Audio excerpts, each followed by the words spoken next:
पंचतंत्र की कहानी। कुम्हार की कथा। कई सालों पहले की बात है। एक गांव में युधिष्ठिर नाम का एक कुम्हार रहा करता था। दिन में वह मिट्टी के बर्तन बनाता था और जो भी पैसे मिलते थे उनसे शराब खरीद कर पी लेता। एक रात वह शराब के नशे में अपने घर लौट रहा था। वह इतना नशे में था कि ठीक से चल भी नहीं पा रहा था। अचानक उसका पैर लड़खड़ाया और वह ज़मीन पर गिर पड़ा। ज़मीन पर कांच के टुकड़े पड़े थे, जिनमें से एक टुकड़ा उसके माथे में घुस गया। उसके माथे से खून बहने लगा। इसके बाद कुम्हार किसी तरह उठा और अपने घर की ओर चल दिया। अगले दिन जब उसे होश आया तो वह वैद्य के पास गया और पट्टी करवा कर दवाई ली। वैद्य ने कहा, घाव गहरा होने के कारण इसे भरने में समय लगेगा। पूरा भर जाने के बाद भी इस घाव का निशान नहीं जाएगा। इसके बाद कई दिन बीत गए। अचानक उसके गांव में सूखा पड़ गया। सभी लोग गांव छोड़कर जाने लगे। कुम्हार ने भी गांव छोड़कर जाने का फैसला किया और दूसरे देश की तरफ निकल गया। नए देश में जाकर वह राजा के दरबार में नौकरी मांगने गया।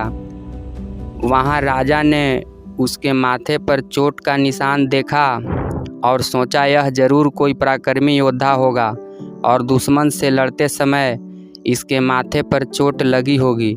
यह सोचकर राजा ने उसे अपने दरबार में एक खास जगह दे दी और उस पर विशेष ध्यान देने लगे। यह देखकर राजा के दरबार में मौजूद राजकुमार, सेनापति और अन्य मंत्री उससे जलने लगे। ऐसा कई दिनों तक चलता रहा। एक दिन शत्रुओं ने राजा के महल पर हमला कर दिया।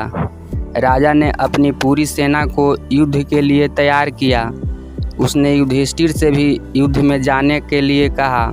युधिष्ठिर जब युद्ध भूमि की तरफ जा रहा था तो राजा ने उससे पूछा कि उसके माथे पर यह चोट किस युद्ध में लगी। इस पर कुम्हार ने सोचा कि अब वह राजा का भरोसा जीत चुका है और अब अगर वह राजा को सच बता देगा तो कोई समस्या नहीं होगी।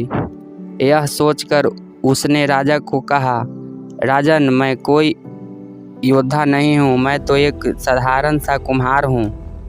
यह चोट मुझे किसी युद्ध में नहीं बल्कि शराब पीकर गिरने के कारण लगी थी। कुम्हार की यह बात सुनकर राजा को बहुत गुस्सा आया।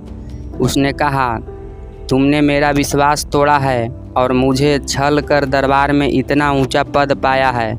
निकल जाओ मेरे राज्य से। कुम्हार ने राजा से बहुत मिन्नतें की। उसने कहा कि अगर उसे मौका मिले तो वह युद्ध में राजा के लिए प्राण भी दे सकता है।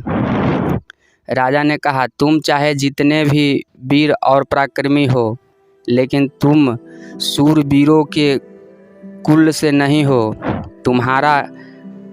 तुम्हारी हालत शेरों के बीच रहने वाले उस गीदड़ की तरह है जो हाथी से लड़ने की जगह उससे दूर भागने की बात करता है। मैं तुम्हें जाने दे रहा हूँ, लेकिन अगर राजकुमारों को तुम्हारा राज्य पता चल गया तो वो तुम्हें मार डालेंगे। इसलिए कहता हूँ कि अपनी जान बचाओ और भाग जाओ। कुम्हार ने राजा की बात मानी और तुरंत उस राज्य को छोड़कर चला गया। कहानी से सीख। इस कहानी से यह सीख मिलती है कि इंसान की असलियत ज़्यादा दिन तक छुप नहीं सकती। एक न एक दिन राज खुल ही जाता है।